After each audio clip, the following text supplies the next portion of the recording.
school. Yep. How old were you when you started the Cooper School? I think I was 20. Okay. Yeah, I had gotten out of high school and I did a year at our local community college, and then I went to Cambridge for a year. What was the application process like? You had to submit a portfolio, and then Joe would review it. I mean, Joe Kubert himself did the reviews, and then he would call you for a phone interview. Whoa. And talk to you and find out, where your head was at and what you wanted to do and all that. And then if you did all that and you had the money for the tuition, you were accepted. So you had a long, well, at least a couple of years there to contact with the great Joe Kubert. Oh yeah. Yeah. Yep. What was Joe like? Joe was a force of nature. He was a big, burly, old Polish Jewish guy from New York, and he had a handshake on him like a steel vise. Very bold personality. He was, just a really great guy, a good teacher, and he was one of a kind. I mean, he never lost his skills, even as he got older. You look at Joe Kubert's stuff when he's 80 years old. 80 years oh old, my God, stuff. it's still amazing. Yeah. He's one of the few where you say he's a legend. You can actually apply that to. Yeah, no question about it. I used to make fun of him because at the Kubert School, in his storytelling class, we would sit there just like you guys, and then everybody would take their homework assignment and put it up on the wall. And then it would be open for critique from everybody. And then Joe would, chime in as well. And just like everything, there's a hierarchy. Everybody knows who's good, who's not good. And so one time he put this piece up, and it was particularly bad. And everybody knew him. And Joe, being the diplomat, he would look at it, he'd go like this, he'd go,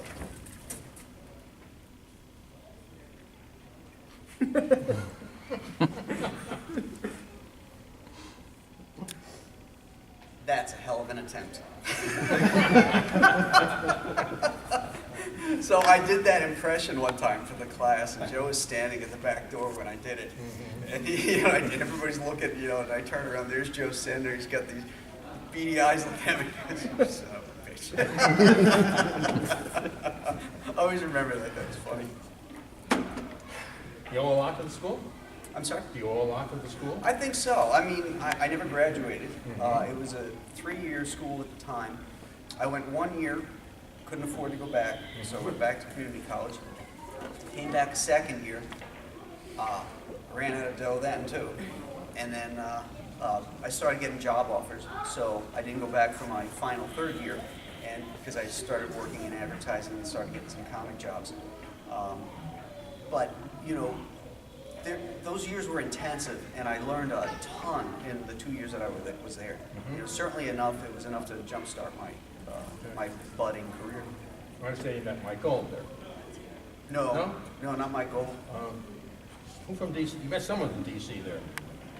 Well, one of my second-year teachers was Sal Amendola, who at the time was the talent coordinator at DC Comics. And so he was also the editor of a book called New Talent Showcase. And so he bought 2 of my classroom assignments for the book. So that was my actual first professional sale. And I used to go in once a week into the city to, under Sal's kind of tutelage, I could get into the offices, and then I could, fly my wares around to the various editors. I could knock on their door, show them my stuff. Another funny story, one time I did a Superman assignment for Sal, and he really liked the way I drew Superman, so he took me into Julie Schwartz's office. He wanted to tell Julie that, I really like the way this kid draws Superman. Now, Julie Schwartz was Perry White. He very gruff, kind of guy. With a heart of gold, but he was a gruff guy. So I didn't know he was going to do this. So he sits me down, takes me to Julie's office. He says, yeah, I want you to meet Julie Schwartz. Julie, this is great. Nolan, he draws a really good Superman. So then Sal leaves, and now I'm sitting there in front of Julie Schwartz, and I'm just waiting for him, and he's shuffling papers on his desk, and finally he gets done, he sits down, he looks at me, and he goes, So what makes you think you can draw Superman better than Kurt Swan? And I'm like, humming. I can't. What are you doing in here? The true story. So you had a few assignments here and there with DC, Mm-hmm. and then you hooked up with Tim Truman? Yes, I hooked up with Tim over at Eclipse first. Okay. Tell us about that. Yeah, that's where I met Chuck Dixon too. Okay. We were both working for Eclipse doing anthology books. Chuck was writing Airboy Okay. and the backup story Skywolf. Okay. And so I got a couple of those gigs, a couple of the horror anthology stories from them. And then working with Truman, I was doing the Prowler for him. There was another backup feature. There was a Prowler comic, and J.K. Snyder III was doing the artwork for that, and Tim wrote that. And then the backup feature was about the Prowler, the original Prowler, who never existed. But it's like we're saying he's this Golden Age guy, and then I did that with Mike Price. Okay. So that was what I was doing for Eclipse. Then So Eclipse, were they things that fluttered out? Eclipse, they were one of those publishers in the '80s that they had a really. I thought Eclipse was really the best because they paid you, and that's yeah. important. Yeah. Until the end. Until the end, then the checks started getting a little wonky. And it's funny, you had Jan and Dean Mulaney, who running the show, and Dean was in California with the rest of Eclipse, and Jan was like a playwright out in Queens. And all of a sudden, some of the money from Eclipse was getting used in these plays, and things were drying up from the publishing end. And if you didn't get your check, you had to call like Queens to get it from Dean or from Jan. So yeah, it got a little dicey at the end, but they had a really nice run. They printed, did some really good stuff. Right. And did that made the Hawk World? Let me think. One of the most notorious, comics ever. Yeah, I think it did actually. There was a time I did a Transformers book for Marvel, and then I did. The Atom was first. Yeah, I did a couple issues of the Doom Patrol, Suicide Squad Annual, and then Power of the Atom. And then from Power of the Atom, that's when Truman had done with Alcatina the Hawk World miniseries, and then they wanted me to do the regular series. So that was my first really big project from a #1 for DC. How long did it run? Do you remember? I was on it for about 22 issues, something like that, 23 issues. I think it ran like 26, 28 issues, something like that. All right, you were on 22. Yeah, and I left because I was, I needed a change at that point, and I started doing Metamorpho, a mini-series with Mark Waid, which we plotted at the bar on Lake Erie, the pier. Do you remember the pier? Oh, sure. Wow. Yeah. We sat out at on the patio at the pier, the bar, and we plotted out that Metamorpho series. That explains a lot. I did the drinking. So Yeah, but Hawk World was a pretty nasty series, right? I mean, it was in what way? well, let's see. Hawkman kills somebody. Oh. The original. It was a tough, dark series. Yes. Yeah. Yes. How'd you feel about doing that kind of material? I didn't have a problem with it. No, it was fine. I was never a Hawkman fan, so it wasn't like it went against my grain to do this new version of Hawkman. I thought it was. I liked the Truman miniseries. I thought it was really cool. Right. I know you electrocuted somebody on the cover. Oh yes, when he touched the third rail on the train. Right on the cover. Yep. Right. Yeah. And of course, Joe Kubert did one of the great runs on Hawkman. Oh yeah. Yeah, of course, looked at it as soon as I got the gig. I was like, oh, I gotta look at Cuban stuff. Yeah, he's blacks. Oh yeah. So then you hook up with Chuck Dixon. You Again, both said we reunite, You've known, yep. you've known again. Yep. Then what happens? Well, I had done. Denny O'Neil had contacted me about doing some fill-in issues on Detective Comics. Right. So I had done 3 of those, and at the same time, they were planning out Nightfall. And Chuck had suggested me for this character Bane, because one of the aspects of Bane was that We have to say, we're all familiar with Chuck Dixon, Graham Nolan created Bane. right. Just to be So, clear. one of the aspects of Bane's character was when they were creating him was like, how about if he's an evil Doc Savage? And so Chuck knew what a Doc Savage fan I was, and so he said, "Well, we got to get Graham to design this guy."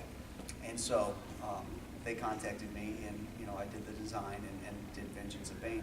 And when Bane's mask is off, I basically took Doc Savage's face and I shaved the sides of his head and put plugs in him, so it looks like Doc Savage. And then his henchmen, Bird, Trog, and Zombie are based upon Doc's, Fabulous Five. Okay. Trog is Monk, Zombie is Ham, and Bird is just Bird. He's just he wasn't really modeled off any of the Doc's guys. So a couple of things, like the mask is an S&M mask. Well, it's a luchador mask. And, Which mask? a luchador, Mexican wrestling. Oh, okay. Yeah. Santo. I Yeah. haven't Santo, thought yeah. about this here, so, yeah. Yeah, and the original design was a true luchador mask because his eyes were exposed, his nose was exposed, and his mouth was exposed. Because as an artist, I felt it would be important to be able to show him promoting. But editorial decided that they would cover that up, put the goggles in, and then just make white over the mouthpieces. I had the design on the outside of it. I had that part in it. Only just the holes were cut out for the nose and mouth and the eyes. And then they made the decision to cover it up. But when they did the cartoon version, they used the original wrestling mask, which I thought was really cool. How did I know anything about an S&M mask? Yeah. So there's the real question. So you started wrong, one of the iconic characters of all time, on a run that everybody remembers. It's still in reprint. It's still on the market. You can get copies around here. All right. What was it like to approach a character with such a history and such an important character at DC? Yeah, that's a great question, but the answer is pretty simple. It didn't faze me a bit because it's what I always wanted to do. Ever since I watched the Batman TV show, I always wanted to draw Batman. I understood Batman, Yeah. and I had a great respect. I've always had a great respect and love for the history of comics, the artists and the writers that came before me. So when I was doing Batman, I was like the unofficial historian. If they needed to know something about some Golden Age character, they'd ask me, because I would know who it was. When they wanted a redesign of the Batcave and all that kind of stuff, I did that, and I created the trophy room, and I put all kinds of trophies in there from stories that meant a lot to me as a kid, going all the way back into the Golden Age. Obscure stuff that, one of my favorites is the Gavel of Judge Clay, Detective 441. My first detective comics that I ever bought was drawn by Howard Chaykin, and it was written by Archie Goodwin. And it was this great little dark tale of this vengeful judge who wants to kill Batman for what he perceives caused the blindness of his daughter. And there was this great Jim Aparo cover of the judge standing over him, sort of like Torquemada's, court, and he's death to Batman, and he's pouring molten metal off on him, and Batman's standing down there below. Jim Aparo cover is just awesome, So the gavel that he used, I put in the in the trophy room. I got a little tag on it that says Gavel of Judge Clay. Nobody's gonna know what that is or what it was for, but Did you know that? No, I didn't but know. to me it was important, Yeah. and Well, that's great. yeah. Okay. And everything in Batman takes place pretty much at nighttime. Mm-hmm. What's the challenges of drawing and artwork that everything takes place when it's dark out? Well, the advantage is if Chuck writes something really complicated, I'll just put it in shadows. It's dark, Chuck. I don't know. I can't have all those clowns on bicycles riding up a spiral staircase, So they're in silhouette. No, I mean, the color, you can't put everything like that, blacked out. Obviously, you know, in color indicates that it's at night. You know, but you know, guys, Dick Sprang did it, and, Will Eisner did it, and you know, a lot of the darker characters. You know, it really doesn't pose any problem. Why'd you stop going to service? Detective. Yeah. I was starting to do other things. I had written and illustrated a Superman project called Superman the Odyssey. I was getting a little tired of what comics were becoming at that point. This is around 1998, and they were becoming... What do you mean, what they were becoming? Well, they were becoming... My girls were young at the time, and DC would send me everything they published. And it got to the point where I couldn't give my kids a Batman comic or a Superman comic. I had to give them the Warner Brothers comics, the Bugs Bunnies and all that kind of stuff, and the Batman Adventures, because the stuff was too violent, too sexual, and it was just, you know, I got tired of that. And it was at a point in my life, you know, where it bothered me. So I wrote, illustrated, and published my own comic called Monster Island, which I did for my kids. I wanted a comic that they could read and that my adult friends could read, and both of them enjoy it at the same level. And so that's where I started to exit out. You know, once you start leaving, you know, and also, to be honest, editorial was changing too. It was a time where the market was really taking a dive. Guys were getting fired, contacts were getting fired, changes were coming, and you know, the old guard was leaving, and all the guys I knew were gone. So you know, I just kind of ended up following the mass out. You know. By the way, is there any place here at the convention where you can get copies of Monster World? Monster Island? I Monster Island, rather? haven't met my booth. Why? My- That's amazing. Nice. Booth up here on this side. So you moved to newspaper strips. I did. Tell us about that. Well, my original thought for Monster Island was I wanted it to be a Roy Crane adventure strip, like Buzz Sawyer or Right. Captain Easy, and I didn't have any contacts in the newspaper strip world, so I did it as a comic.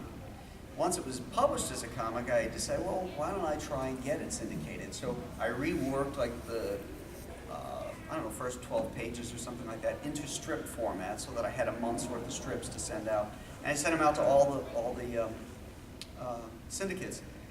And universally, they came back, you know, we love it, it's beautiful, but we can't sell this. The newspapers just won't buy an adventure strip today. And then King Features called me and said, look, same thing, can't sell it. However, we have an opening on our soap opera strip, Rex Morgan M.D. You know, would you be interested in that? And it was, at the time, was being published in the Buffalo News, and I would see it and thought it was just crap. It was awful. It was just looked crap. terrible. Terrible. So I had really no interest, and but I said, but again, being a historian of comics, I knew that the strip had a long storied career, so I wanted to see what it looked like before I made my decision in its glory days. So I had them send me black and white copies of the strip from back in the late 50s, and you know, when it was a must-have for every major newspaper to have. Because even at that point when I took it over, it was in over 300 papers. Which is not bad. Which is a hell of a good list by any standard today. So once I saw how it looked at one time, then I saw the challenge. It's like, well, I want to bring this back. I want the strip to look like this. So, and I was looking for an exit from comic books, so I decided to take it. But what I told Jay Kennedy at the time was that, well, what I'd really like to do is the Phantom. And he said, well, we don't have an opening on Phantom. I said, okay, well, I'll do Rex. A month later, I get a call, and he says, we have an opening on the Sunday Phantom. You want it? And I said, yeah. So Rex Morgan did really, really well under your guidance. That you brought Thank it you. back. Thank you. Yeah. Okay. The Phantom. Mm-hmm. Yeah, I think everybody grew up with the Phantom. Mm-hmm. You know, the Ghost Who Walks. Yeah. Yeah, but that was my mom's favorite strip as a kid. So I had a personal affinity for the character. It wasn't in the papers where I lived as a kid. Okay. So I only knew the Phantom from the Charlton comic books. Oh. And then later on, of course, they found reprints with the Siberia art, all that good stuff. But that was fun. That was a natural transition for me, coming from Batman to do the Phantom. And I had a great time with it. I could have stayed on the Phantom and retired on it if King Features upheld their promise to me. Oh. Yeah, they told me that when the guy doing the dailies retired, I would get the dailies, and then I would have the dailies on the Sundays. And I waited. Finally, the guy's getting ready to retire, and I'm like 5 or 6 years into it. And all of a sudden, I find out that I'm in the running for it. Well, I'm already doing the Sunday. Who am I up against? Well, it turns out that the biggest licensor of the Phantom is the Swedish company, Egmont. And they had wanted a lot of say in it because they were publishing all the reprints of the crappy strip when the guy ready to retire, and they were complaining about it. And they said they wanted to have a say in who was going to take over the daily, since they were going to be controlling the distribution of it over there, and it was their biggest license. And so Jay Kennedy let them have their say, and so they wanted Paul Ryan to take it over, and because Paul was doing stuff with them. And I said, well, you promised it to me, and I'm sorry. He says, well, what we want to do is have you pencil it, and we'll have Paul Lincoln. I said, no, that's not what was promised to me. I want the whole thing.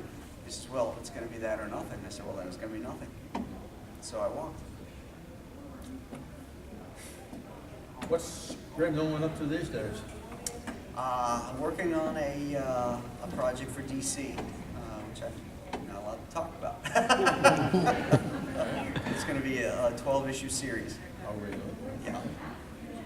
It'll involve a character we all like. Okay. And I think everybody will be excited to see Chuck and I doing this thing. Oh, it's you and Chuck again? Yes. Okay. You guys have had a tremendous collaboration over the years. We have. We're good friends, and we respect each other as creators and see the strengths that each brings to the table. We're both storytellers, and we both have an artistic eye. Chuck is a really great artistic guy too. So I can comment on story aspects and how to improve things. He can comment on the art and how to improve that. And so the two of us, if we don't like something, we'll just say it. It's like, this sucks. And it's like, all right, I'll try something different, And we're like, man, you really missed the boat on that drawing. And I'm like, okay, I'll go back. It's like we both respect each other, enough to be truthful. Okay. And I gotta tell you, I think everybody here would agree, it's pretty evident when we see your work, particularly going back to the Batman. That it was a great pairing. It truly was. We'll see it again and again. So what's the format? Do you do story conferences? Does he write and give you script? Who puts the dialogue? How do you guys work together? It depends on the project. Sometimes, like when we did the graphic novel, I co-plotted that with him. We sat in Central Park with cute 3x5 cards and just started jotting down stuff and putting the cards in order, and all that kind of stuff, and bantering about ideas. Sometimes, like, the initial idea was Chuck's to put the Joker on trial, and then I brought in other aspects to the story too, and he brought in stuff. And the same thing happened when we did Superman the Odyssey. That was my idea, to do the story of Superman with Clark Kent trying to find out who he is. Maybe let's show the first time the man gets shot and see what that's like. How does he react to that kind of stuff?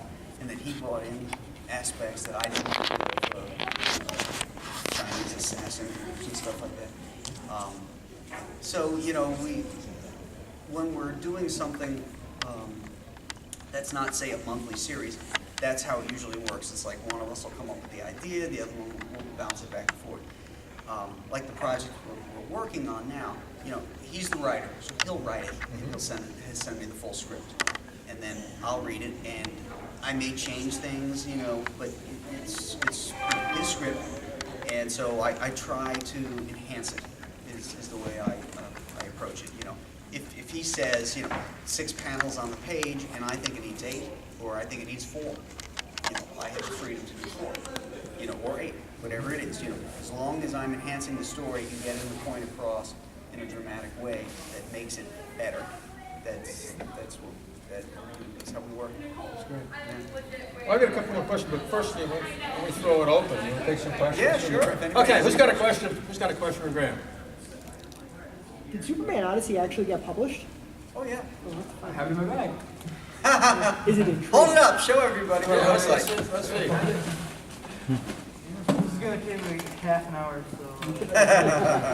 That's Josh for you. Well, while he's working, is there anybody else that has a question? Yeah. When you're working on a monthly book, what is it like, the schedule like for working on a book? Do you actually get just a month to do a book? So when you're on a monthly schedule, like a run? Yes, you have to. It's a monthly book, so it's got to come out every So 4 there's weeks. not like a padding where you get started maybe a month or two ahead, or you try to, There it is. nice. One of my favorite Took me a long time to find. You get it signed? Not yet.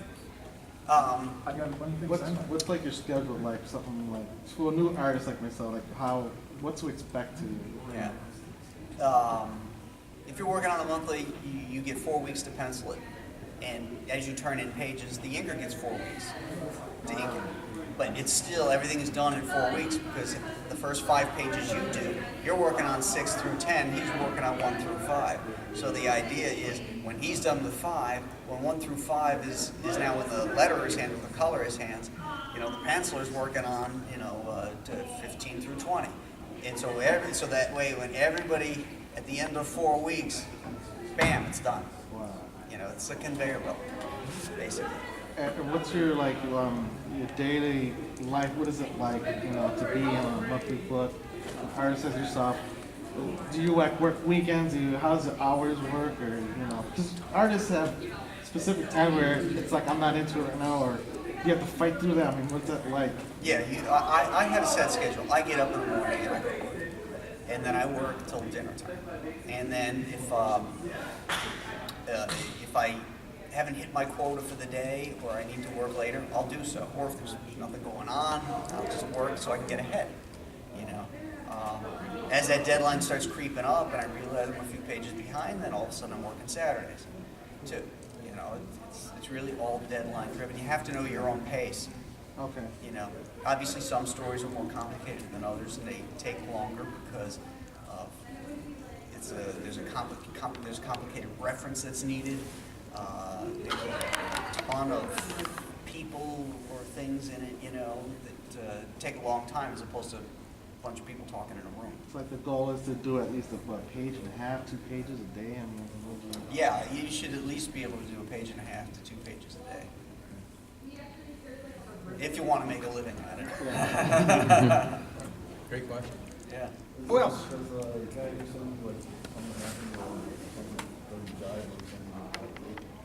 You mean the editors? I'm sorry, what was the question? In other words, you said you pencil it out, and then you said somebody says something, editor says something, you can't do this or this, and somebody's on the page back, and you look at it. That's possible, but it really hasn't. No, I mean, you have to know the limitations. Censor yourself from certain things. Sometimes you get a surprise. Like this project I'm working on right now, our main character, whatever his name is in a shower, and I got him standing there with his head down as he's like getting bathed in the shower. And he's in the shower, so he's like, it's a long shot, so he's like buck naked so you can see his rear end. And the editor said, well, we're gonna have to run that by legal and see if we need to, put steam or something to cover his rear end. And I'm like, dude, this is the 21st century. I mean, we Did you can't not see the see extended cut a of little Bane? ass this far away, in a shower. He's never seen Game of Thrones on. Yeah. Heck, you can just watch, primetime TV and you'll see more than that, So that one took me by surprise. But, 20 years ago, if I'd have done it, I'd have known better. I'd have put the steam in because I would assume that we would, edit it out. But some of the stuff they let go today, I'm like, really? The Red Skull throws a baby out the window and that gets passed? And I'm showing some guy's butt taking a shower and that has to go by legal? Actually, the guys in legal just want to see them. Yeah, maybe they're into that. I don't know. Over here, yeah. Do you like inking your own? Yes, I prefer it. Yeah. Yeah, it's about control, for one thing. It's about purity of the art and the vision of it. Joe Kubert always insist on inking your own work. Now, that's not always possible, depending on where you are in your career and what the project is and what your speed levels are. But over the last, 8 years or so, well, longer than that, because once I took the strips over, I inked all my own work.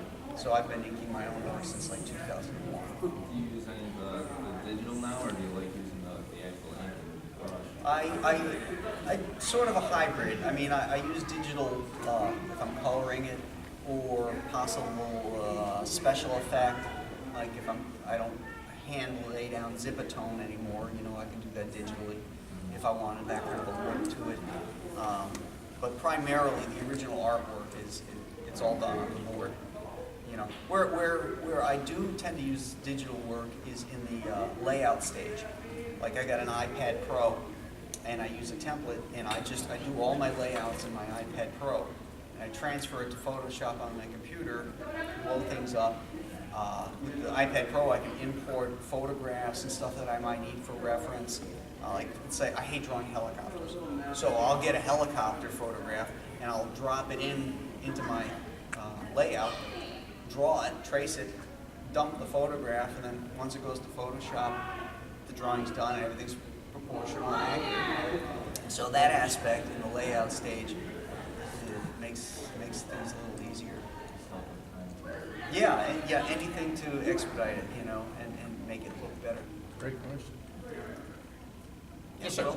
Do you have to ever get your layouts like approved first, and then before you actually put the final pencils down?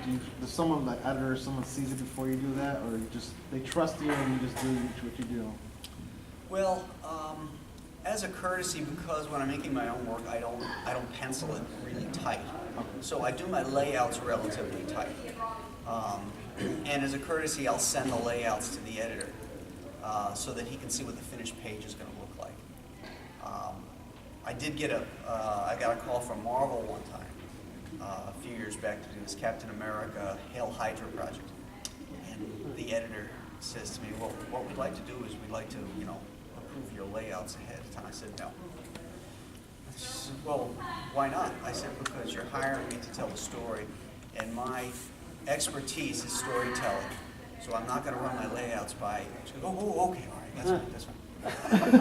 I'm not going to be micromanaged by some 21-year-old kid in the office at Marvel who doesn't know anything. Yeah. Too many cooks in the kitchen. So I stood my ground and said no.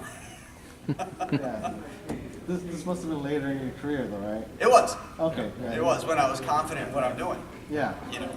If Danny O'Neill had said to me early on, back in the 90s, I'd like to see your layouts. I'm like, well, you're Danny O'Neill, sure, here's the layouts. Archie Goodwin, you bet, go ahead. Critique, Yeah. But I kind of know what I'm doing now. So. Anybody else? Questions for Graham?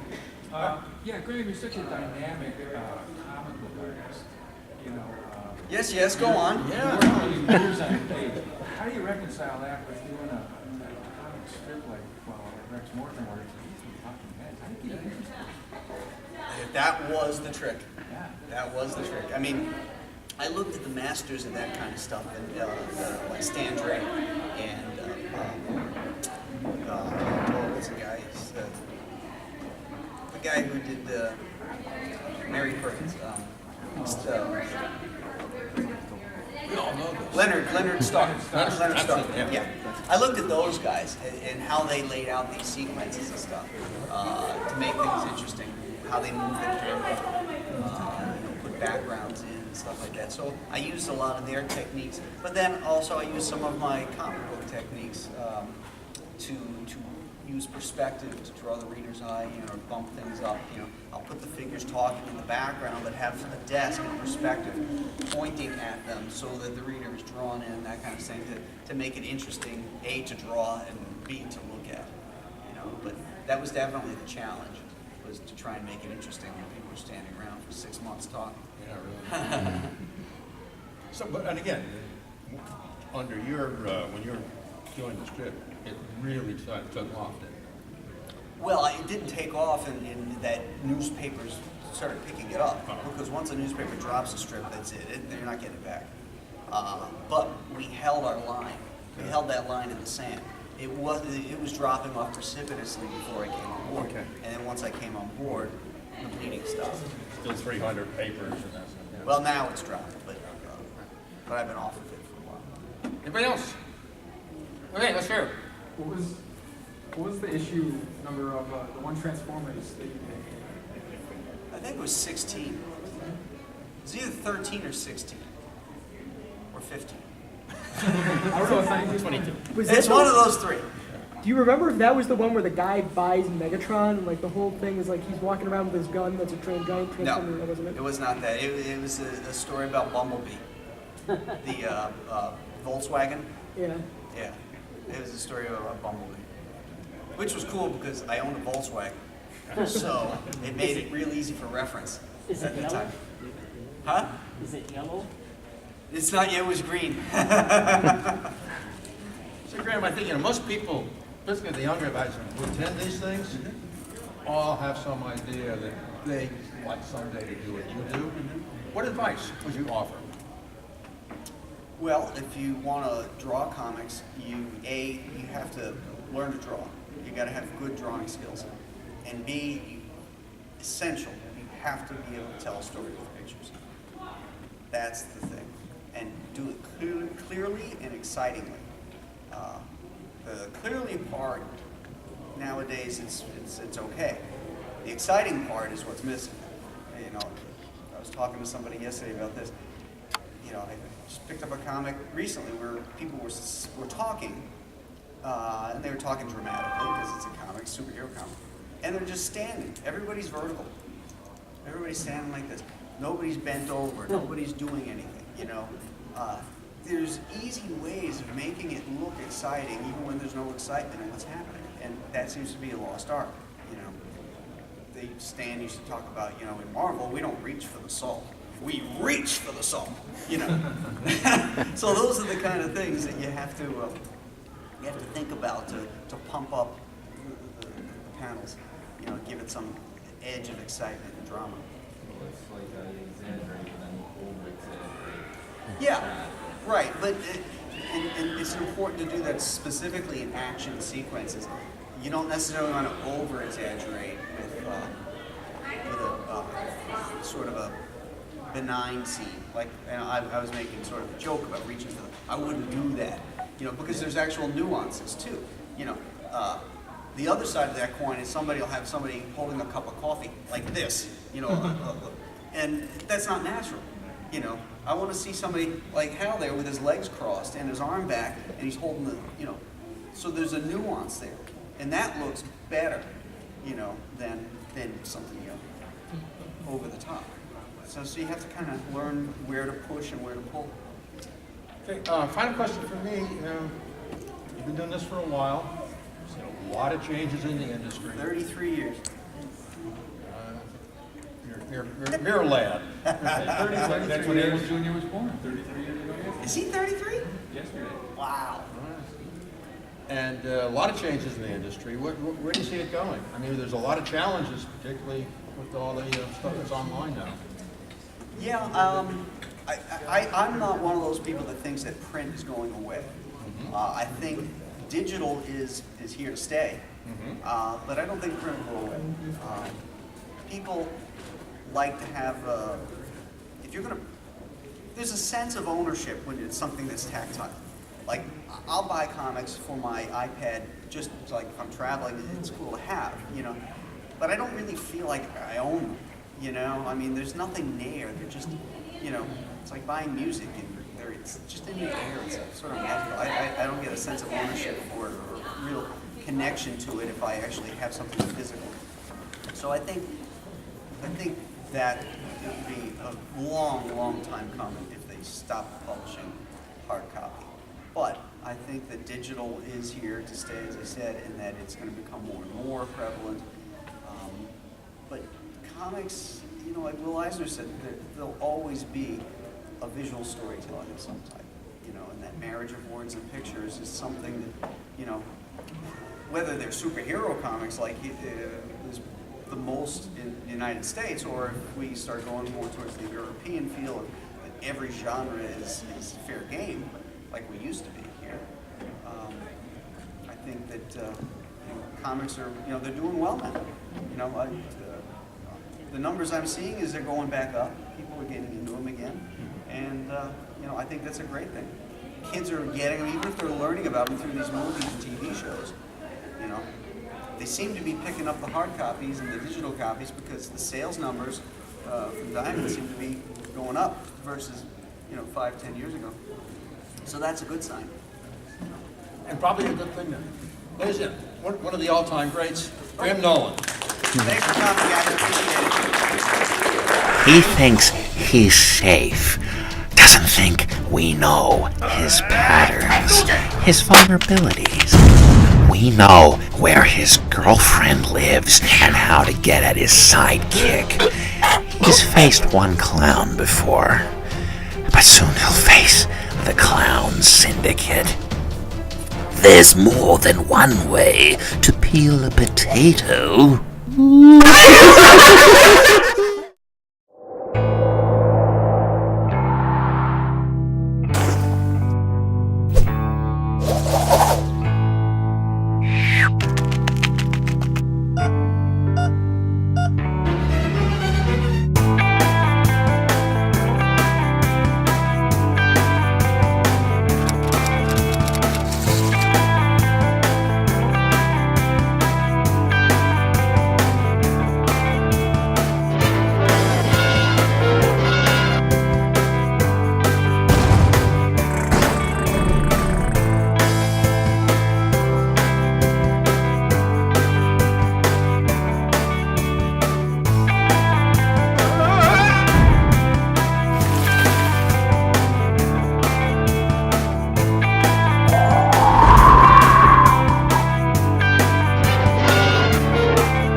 Dude, what the f?